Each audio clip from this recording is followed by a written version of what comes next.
BA third year main exam 2023 very short answer question इसी video में से पूछे जाएंगे। हेलो फ्रेंड्स, आप देख रहे हैं हमारा यूट्यूब चैनल। मैं आपके लिए लेकर आया हूं अंतर्राष्ट्रीय संबंध के अति लघुतरात्मक क्वेश्चन। बहुत इंपॉर्टेंट क्वेश्चन है, पूरा वीडियो देखिए। एग्जाम में सारे जो क्वेश्चन हैं छोटे वाले वो इसी वीडियो के अंदर से आने वाले हैं। चलिए वीडियो की शुरुआत करते हैं। हमास क्या है? देखिए, ये फिलिस्तीन राष्ट्र में स्थित एक चरमपंथी राजनीतिक संगठन है जो फिलहाल इजराइल को जड़मूल से उखाड़ फेंकने की बात करता है। अगला क्वेश्चन देखिए, तालिबान क्या है? यह अफगानिस्तान में सक्रिय एक जिहादी आतंकवादी संगठन है जो अफगानिस्तान में कट्टरपंथी शासन की स्थापना करना चाहता है। नव उपनिवेशवाद क्या है? नव उपनिवेशवाद क्या है? देखिए, विकसित देशों द्वारा आर्थिक एवं व्यापारिक क्षेत्र में ऐसी नीतियां एवं नियम लागू करना जिनसे विकासशील देशों पर विकसित देशों का आर्थिक प्रभुत्व स्थापित हो जाए। इस नीति को ही नव उपनिवेशवाद कहा जाता है। अगला क्वेश्चन है, ओपेक के उद्देश्य क्या है? देखिए, तेल उत्पादक राष्ट्रों की तेल नीति में एकात्मकता स्थापित करना, सदस्य राष्ट्रों के हितों की सुरक्षा करना। फिर अगला क्वेश्चन है, नाफ्टा यह व्यापारिक सहयोग के लिए निर्मित एक आर्थिक संगठन है। इसका पूरा नाम है उत्तरी अमेरिका मुक्त व्यापार समझौता। अगला जो क्वेश्चन है वो है, 1-2-3 समझौता क्या है? पूर्व प्रधानमंत्री मनमोहन सिंह के द्वारा अमेरिका के साथ किए गए असैन्य परमाणु ऊर्जा समझौते को 1-2-3 समझौता कहा जाता है। इस समझौते के तहत अमेरिका द्वारा भारत को परमाणु संयंत्रों को बनाने में मदद प्रदान की जाती है। अगला क्वेश्चन है, उरुग्वे राउंड या उरुग्वे दौर। देखिए, उरुग्वे राउंड या उरुग्वे दौर गेट वार्ताओं का 8वां दौर था जो सितंबर 1986 में दक्षिण अमेरिका के उरुग्वे में प्रारंभ हुआ था। इस दौर की वार्ताओं ने विश्व व्यापार संगठन को जन्म दिया था। फिर है डंकल प्रस्ताव। उरुग्वे दौर की वार्ताओं के असफल होने के कारण गेट के तत्कालीन महानिदेशक आर्थर डंकल ने गेट के भावी स्वरूप पर 15 दिसंबर 1993 को एक दस्तावेज प्रस्तुत किया था जिसे डंकल प्रस्ताव कहा जाता है। अगला क्वेश्चन है, नाटो। नाटो शीत युद्ध काल में अमेरिका द्वारा स्थापित किया गया एक सैन्य संगठन था जिसकी स्थापना 4 अप्रैल 1949 को वाशिंगटन में की गई थी। नाटो का पूरा नाम है उत्तरी अटलांटिक संधि संगठन।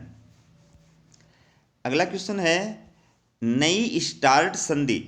परमाणु अप्रसार के लिए स्टार्ट फेस्ट के स्थान पर अमेरिका और रूस के मध्य चेक गणराज्य की राजधानी प्राग में 8 अप्रैल 2010 को एक संधि पर हस्ताक्षर किए गए थे जिसे नई स्टार्ट संधि कहा जाता है।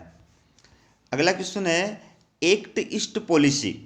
वर्तमान प्रधानमंत्री नरेंद्र मोदी द्वारा दक्षिण पूर्वी एशिया के देशों को मेक इन इंडिया कार्यक्रम के साथ जोड़ने पर विशेष बल देने की नीति को ही एक्ट ईस्ट पॉलिसी कहा जाता है। फिर अगला क्वेश्चन है, ऑपरेशन डेजर्ट होम।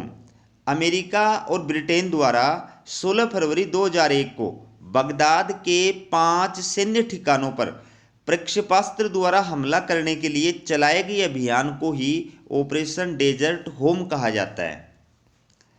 अगला क्वेश्चन है, पेटेंट।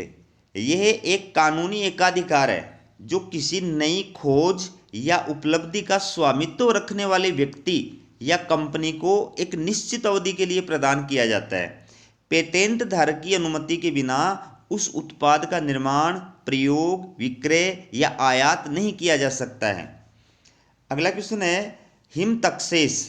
यह हिंद महासागर के तटवर्ती देशों के मध्य आपसी सहयोग बढ़ाने के लिए स्थापित एक क्षेत्रीय सहयोग संगठन है जिसकी स्थापना 1997 में की गई थी। हिमतक्षेस का पूरा नाम है Indian ocean rim association for regional cooperation, अर्थात हिंद महासागर तटीय क्षेत्रीय सहयोग संगठन। अगला क्वेश्चन है बिमस्टेक। यह बंगाल की खाड़ी के तटवर्ती देशों का एक क्षेत्रीय सहयोग संगठन है जिसकी स्थापना 6 जून 1975 को हुई थी। 2004 में नेपाल और भूटान के इसमें शामिल होने के बाद इसका नाम बदलकर बंगतक्सेस कर दिया गया है। अगला क्वेश्चन देखिए, सुरक्षा संयुक्त राष्ट्र सुरक्षा परिषद के विस्तार के पक्ष में 2 तर्क दीजिए। संयुक्त राष्ट्र सुरक्षा परिषद के विस्तार के पक्ष में तर्क दिए जा सकते हैं। पहला है संयुक्त राष्ट्र संघ के सदस्यों की संख्या में वृद्धि होना। दूसरा है विश्व में अनेक महत्वपूर्ण शक्ति केंद्रों का उदय होना। अगला क्वेश्चन है संयुक्त राष्ट्र संघ के पुनर्गठन या लोकतांत्रिकरण से आप क्या समझते हैं? उत्तर है संयुक्त राष्ट्र संघ की सुरक्षा परिषद में विश्व के सभी क्षेत्रों को प्रतिनिधित्व प्रदान किए जाने तथा सुरक्षा परिषद की स्थायी एवं अस्थायी सदस्यों की संख्या में वृद्धि किए जाने की मांग को ही संयुक्त राष्ट्र संघ का पुनर्गठन या लोकतांत्रिकरण कहा जाता है। अगला क्वेश्चन है संयुक्त राष्ट्र संघ के कितने अंग हैं, नाम बताइए। संयुक्त राष्ट्र संघ के निम्न 6 अंग हैं: महासभा, सुरक्षा परिषद, आर्थिक और सामाजिक परिषद, अंतर्राष्ट्रीय न्यायालय, सचिवालय और न्यास परिषद। अगला क्वेश्चन देखिए, पंचशील समझौता क्या है? भारत के प्रधानमंत्री पंडित नेहरू और चीन के राष्ट्रपति चाउ एन लाई के मध्य 29 अप्रैल 1954 को तिब्बत के संबंध में किए गए एक समझौते को ही पंचशील समझौता कहा जाता है। इस समझौते द्वारा राष्ट्रों के लिए एक दूसरे के साथ आचरण के नियम निर्धारित किए गए थे। तो पंचशील समझौता क्या है, तब तो उत्तर ये लिखना है। और पंचशील समझौता या उसकी पंचशील समझौता के सिद्धांत या तत्व है तो लिखना आपको राष्ट्रों की प्रभुसत्ता और अखंडता, दूसरा है हस्तक्षेप, तीसरा है अनाक्रमण, चौथा है समानता और पारस्परिक लाभ और पांचवा है शांतिपूर्ण सहअस्तित्व। अगला क्वेश्चन आ गया इसी के साथ, पंचशील के सिद्धांत लिखिए। पंचशील के 5 सिद्धांत है: प्रादेशिक अखंडता और प्रभुसत्ता का सम्मान करना, अनाक्रमण, हस्तक्षेप, समानता एवं पारस्परिक लाभ, शांतिपूर्ण सहअस्तित्व। दोनों क्वेश्चनों में से एक क्वेश्चन एग्जाम में निश्चित रूप से आएगा। दक्षेस के किन्हीं 4 सदस्य देशों के नाम बताइए। भारत, पाकिस्तान, बांग्लादेश और नेपाल। फिर है तनाव, शैथिल्य या देतांत। उत्तर है शीत युद्ध के दौरान दोनों महाशक्तियों अमेरिका और सोवियत संघ के मध्य तनाव घटाने के प्रयासों को ही देतांत सिद्धांत या तनाव शैथिल्य कहा जाता है। फिर है वर्तमान मोदी सरकार की विदेश नीति की 2 नवीन प्रवृत्तियां बताइए। तो वर्तमान मोदी सरकार की विदेश नीति की 2 नवीन प्रवृत्तियां हैं: एक्ट ईस्ट पॉलिसी या नीति को बढ़ावा देना, प्रवासी भारतीयों को भारत से जोड़ने की नीति। अगला क्वेश्चन है गेट। देखिए गेट का पूरा नाम प्रशुल्क एवं व्यापार संबंधी सामान्य समझौता है जिस पर जेनेवा सम्मेलन 1946 में 23 राष्ट्रों के द्वारा हस्ताक्षर किए गए थे। ये समझौता विश्व व्यापार संगठन की स्थापना की दिशा में पहला कदम था। अगला क्वेश्चन है चीन की विदेश नीति की 2 नवीन प्रवृत्तियां बताइए। तो चीन की विदेश नीति की 2 नवीन प्रवृत्तियां, पहली है चीन को महाशक्ति का दर्जा दिलाना और एक ध्रुवीय विश्व व्यवस्था में अविश्वास। अगला क्वेश्चन देखिए बहुध्रुवीय व्यवस्था। जब अंतर्राष्ट्रीय राजनीति में शक्ति एवं प्रभाव के 3 या इससे अधिक केंद्र होते हैं तो ऐसी अंतर्राष्ट्रीय राजनीतिक व्यवस्था को बहुध्रुवीय व्यवस्था कहा जाता है। अगला क्वेश्चन देखिए परमाणु अप्रसार संधि एनपीटी विश्व भर में परमाणु परीक्षणों पर अंकुश लगाने तथा परमाणु हथियारों के प्रसार को रोकने के लिए 1 जुलाई 1968 से जिस संधि पर हस्ताक्षर होना शुरू हुए थे उसे परमाणु अप्रसार संधि कहा जाता है। इस संधि पर अभी तक 190 देशों ने हस्ताक्षर कर दिए हैं जिसमें संयुक्त राष्ट्र संघ के 5 स्थायी सदस्य देश भी शामिल हैं। अगला क्वेश्चन है भू राजनीति। देखिए भू राजनीति का अर्थ है राज्य के आचरण पर भौगोलिक कारकों के प्रभाव का विश्लेषण करना। इस शब्द का सर्वप्रथम प्रयोग 1890 में रूरल फिजलन ने किया था। अगला क्वेश्चन है लुक ईस्ट पॉलिसी या पूर्वोन्मुखी नीति या पूर्व की ओर देखो नीति, सबका एक ही मतलब है। पूर्व प्रधानमंत्री अटल बिहारी वाजपेयी के द्वारा दक्षिण पूर्वी एशियाई देशों के साथ संबंधों को मजबूत करने पर विशेष जोर देने की नीति को ही लुक ईस्ट पॉलिसी के नाम से जाना जाता है। अगला क्वेश्चन है मेकांग गंगा सहयोग। ये मेकांग नदी के तट पर स्थित दक्षिण पूर्वी एशिया के 5 राष्ट्रों तथा भारत को मिलाकर बनाया गया एक क्षेत्रीय सहयोग संगठन है, जिसकी स्थापना 10 नवंबर 2000 को लाओस में की गई थी। अगला क्वेश्चन है फुलटन भाषण। 5 मार्च 1946 को ब्रिटेन के प्रधानमंत्री चर्चिल द्वारा अमेरिका के फुलटन नामक स्थान पर दिए गए भाषण को ही फुलटन भाषण के नाम से जाना जाता है। फुलटन भाषण में ही शीत युद्ध का आधुनिक रूप में श्री गणेश किया गया था। अगला क्वेश्चन देखिए क्यूबा मिसाइल संकट। देखिए क्यूबा अमेरिका के तट से लगा हुआ एक छोटा सा द्वीपीय देश है, जिसका जुड़ाव सोवियत रूस से था। 1962 में रूसी नेता ख्रुश्चेव द्वारा क्यूबा को सैनिक अड्डे के रूप में बदलने के लिए वहां मिसाइल तैनात करने से सोवियत संघ अमेरिकी संबंधों में तनाव पैदा हो गया था, जिसे ही क्यूबा मिसाइल संकट कहा जाता है। अगला क्वेश्चन देखिए UNFCCC 1992। देखिए यह है प्रथम पृथ्वी सम्मेलन 1992 में जलवायु परिवर्तन के संबंध में संयुक्त राष्ट्र संघ के द्वारा स्वीकार किया गया एक नियमाचार है, प्रोटोकॉल। UNFCCC 1992 का पूरा नाम है United Nations framework convention on climate change, यानी जलवायु परिवर्तन के संबंध में संयुक्त राष्ट्र संघ का नियमाचार। अगला क्वेश्चन देखिए संयुक्त राष्ट्र संघ के 4 विशिष्ट अभिकरणों के नाम बताइए।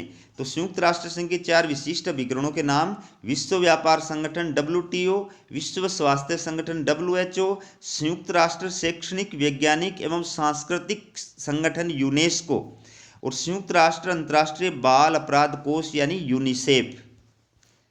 अगला क्वेश्चन है टिकाऊ विकास। टिकाऊ विकास का अभिप्राय है कि आर्थिक वृद्धि और विकास का तरीका ऐसा होना चाहिए जिससे पर्यावरण को नुकसान न पहुंचे। इसे ही पोषणीय विकास या संपोषणीय विकास भी कहा जाता है। अगला क्वेश्चन देखिए क्योटो प्रोटोकॉल।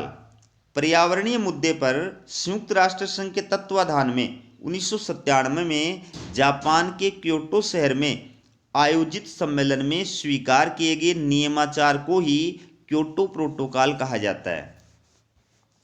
अगला क्वेश्चन है IBSA. IBSA IBSA Bharat, Brazil और दक्षिण अफ्रीका का एक त्रिपक्षीय अंतर्राष्ट्रीय सहयोग संगठन है, जिसकी स्थापना 6 जून 2003 को ब्राजील की राजधानी ब्राजीलिया में की गई थी। अगला क्वेश्चन है प्रथम पृथ्वी सम्मेलन। पर्यावरणीय मुद्दे पर संयुक्त राष्ट्र संघ के द्वारा 1992 में ब्राजील के रियो डी जेनेरियो में एक अंतर्राष्ट्रीय सम्मेलन का आयोजन किया गया था, जिसे प्रथम पृथ्वी सम्मेलन कहा जाता है। अगला क्वेश्चन देखिए ब्रिक्स। ब्रिक्स दुनिया की 5 अग्रणी उभरती हुई अर्थव्यवस्थाओं ब्राजील, रूस, भारत, चीन और दक्षिण अफ्रीका के देशों का एक संगठन है, जिसकी स्थापना वैश्विक और क्षेत्रीय मुद्दों पर आपसी सहयोग के लिए की गई है। अगला क्वेश्चन है ब्रिक्स की स्थापना के 2 उद्देश्य बताइए। तो ब्रिक्स की स्थापना के उद्देश्य पहला है अंतर्राष्ट्रीय राजनीति में वैश्विक और क्षेत्रीय मुद्दों पर आपसी सहयोग को बढ़ावा देना। दूसरा है दक्षिण दक्षिण सहयोग को बढ़ावा देना। अगला क्वेश्चन देखिए तृतीय वर्ल्ड या थर्ड वर्ल्ड या तीसरी दुनिया। देखिए तृतीय विश्व शब्द का अंतर्राष्ट्रीय राजनीति में सर्वप्रथम प्रयोग एक फ्रांसीसी लेखक अल्फ्रेड सोवी ने 1952 में एक लेख में किया था। एशिया, अफ्रीका और लैटिन अमेरिका के विकासशील देशों को तीसरी दुनिया के नाम से जाना जाता है। अगला क्वेश्चन देखिए। अगला क्वेश्चन है साम्यवादी गुट या एक महाशक्ति के रूप में सोवियत संघ के पतन के 2 कारण बताइए। तो साम्यवादी गुट के पतन या एक महाशक्ति के रूप में सोवियत संघ के पतन के दो कारण। पहला है सोवियत संघ के राष्ट्रपति मिखाइल गोर्बाचोव द्वारा अपनाई गई पेरेस्ट्रोइका यानी पुनर्निर्माण और ग्लास्नोस्त यानी खुलेपन की नीतियां। दूसरा है सोवियत संघ में सर्वहारा वर्ग के अधिनायकवाद के स्थान पर साम्यवादी दल के शीर्ष नेताओं का अधिनायकवाद स्थापित होना। अगला क्वेश्चन है साप्टा। साप्टा इसका पूरा नाम है south Asian free trade area यानी दक्षिण एशियाई मुक्त व्यापार क्षेत्र। यह सार्क देशों द्वारा लागू एक मुक्त व्यापार समझौता है जिसे 1 जनवरी 2006 को लागू किया गया था। अगला क्वेश्चन है शांति के लिए एकता प्रस्ताव। इस प्रस्ताव का संबंध संयुक्त राष्ट्र संघ महासभा से है जिसे 3 नवंबर 1950 को पारित किया गया था। इस प्रस्ताव के द्वारा महासभा को यह अधिकार प्रदान किया गया है कि यदि सुरक्षा परिषद अंतर्राष्ट्रीय शांति और सुरक्षा स्थापित करने में असफल रहती है तो उस स्थिति में महासभा शांति स्थापना के लिए आवश्यक समुचित कार्यवाही कर सकती है। अगला क्वेश्चन देखिए अंकटाड। यह दक्षिण दक्षिण सहयोग की दिशा में कार्य करने वाली संयुक्त राष्ट्र संघ की एक संस्था है जिसकी स्थापना 1963 में हुई थी। अंकटाड का पूरा नाम है संयुक्त राष्ट्र व्यापार और विकास सम्मेलन। अगला क्वेश्चन देखिए G77 या ग्रुप 77। यह नई अंतर्राष्ट्रीय अर्थव्यवस्था की स्थापना की दिशा में कार्यरत विकासशील देशों का एक संगठन है जिसकी स्थापना 1964 में जिनेवा सम्मेलन में हुई थी। इसकी वर्तमान सदस्य संख्या 132 है। अगला क्वेश्चन है नई अंतर्राष्ट्रीय आर्थिक व्यवस्था NIEO new international economic order. देखिए नई अंतर्राष्ट्रीय आर्थिक व्यवस्था से अभिप्राय एक ऐसी आर्थिक व्यवस्था से है जिसका संचालन विकसित और विकासशील देशों में समानता के सिद्धांतों, जिसमें विकासशील देशों का आर्थिक विकास पूंजीवादी देशों की इच्छा पर निर्भर नहीं रहे और विकासशील देशों के राष्ट्रीय हितों को भी पूरा महत्व दिया जाए। अगला क्वेश्चन है नई अंतर्राष्ट्रीय अर्थव्यवस्था की कोई 2 मान्यताएं या विशेषताएं बताइए। तो नई अंतर्राष्ट्रीय अर्थव्यवस्था की मान्यताएं, पहली है विकासशील देशों के प्राकृतिक स्रोतों पर राष्ट्रीय प्रभुसत्ता की स्थापना की जाए। दूसरा है विश्व आर्थिक संस्थाओं के स्वरूप में परिवर्तन किया जाए। अगला क्वेश्चन देखिए आसियान। यह एक क्षेत्रीय सहयोग संगठन है जिसकी स्थापना 8 अगस्त 1967 में बैंकॉक में की गई थी। आसियान का पूरा नाम दक्षिण पूर्वी एशियाई राष्ट्र संघ है। अगला क्वेश्चन है सार्क या दक्षेस को सार्थक बनाने के 2 सुझाव दीजिए। तो सार्क को सार्थक बनाने के सुझाव, पहला है द्विपक्षीय और बहुपक्षीय सहयोग को बढ़ावा दिया जाए। दूसरा है अंतर्राष्ट्रीय मंचों पर सार्क देशों द्वारा सर्वसम्मत दृष्टिकोण अपनाया जाए। अगला क्वेश्चन देखिए तेल कूटनीति। 1973 में अरब इजराइल युद्ध के समय पश्चिमी एशिया के तेल उत्पादक देशों ने इजराइल का समर्थन कर रहे अमेरिका तथा दूसरे यूरोपियन देशों के विरुद्ध आर्थिक प्रतिबंध लगाने के लिए तेल को एक कूटनीतिक हथियार के रूप में प्रयुक्त किया था, इसलिए इसे तेल कूटनीति कहा जाता है। अगला क्वेश्चन है ऊर्जा संकट या तेल संकट।